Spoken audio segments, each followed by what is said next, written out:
Ayan. For this video, magluto tayo ng nilagang baboy. So, papakita ko kung paano ako magluto. Pero, iba-iba naman yung version natin magluto ng nilagang baboy. So, may pera, kaya nakabili. Start na tayo. Ayan. Dito na ako magluluto kasi mag-ano tayo ng sabaw. Ayan. Lagay tayo ng cooking oil. Then, lagyan na natin yung onion. Ito ay na-slice na yan. Then, lagyan na natin yung garlic. Para mabilisan yung pagluto.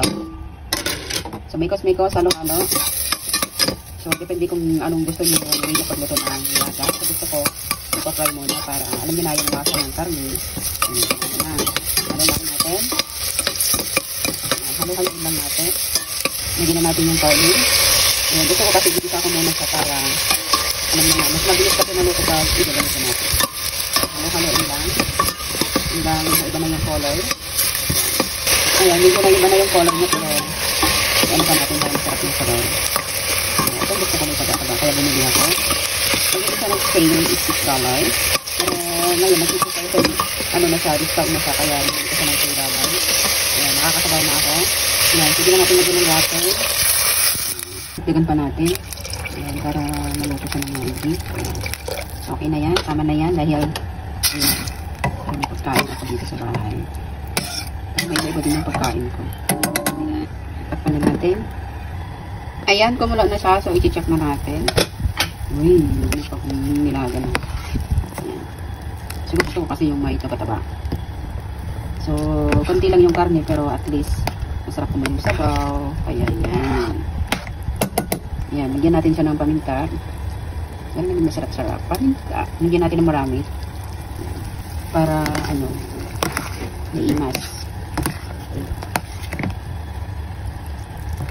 Yan, lagyan na natin muna tong corn para may lasa na yung ano natin.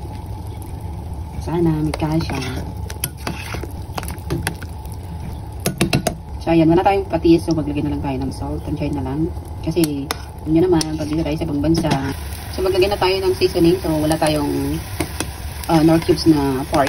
So, maglagay ako ng all-in-one seasoning kasi yun lang yung ano natin na pampalasa. So, tikman natin.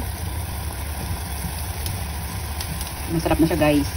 Nilagang-nilaga na. Ayan, tatakpan muna natin kasi ibutin pa natin yung karne. Ayan, thank you Lord, makakatikin na rin ako ng nilaga. Takpan muna natin. Balikan natin after 15 minutes. Ayan, lagyan na natin yung patatas saka yung carrots para sabay na silang maluto. Ayan, thank you so much sa nagbigay. Kasi hindi pa nagparin yung amo ko. Ngayon pa lang siya pupunta. So, mali siya. So, magluto na ako para may pagkain kami. Ayan, mahuli na yung Baguio beans kasi mas mabilis maluto yun. So, ang daming gulay. So, masarap ang kumain kasi more vegetable. So, magayin pa natin. Siyempre, excited na. Tikman ko ulit. Sarap, guys.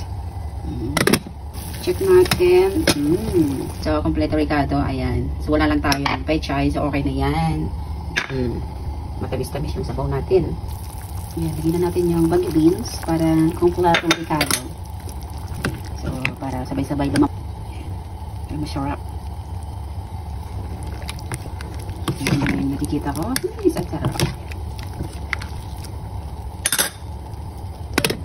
Tapan muna natin para mabilis malasaw. Ayan, luto na yung nilagyan natin. Sarap.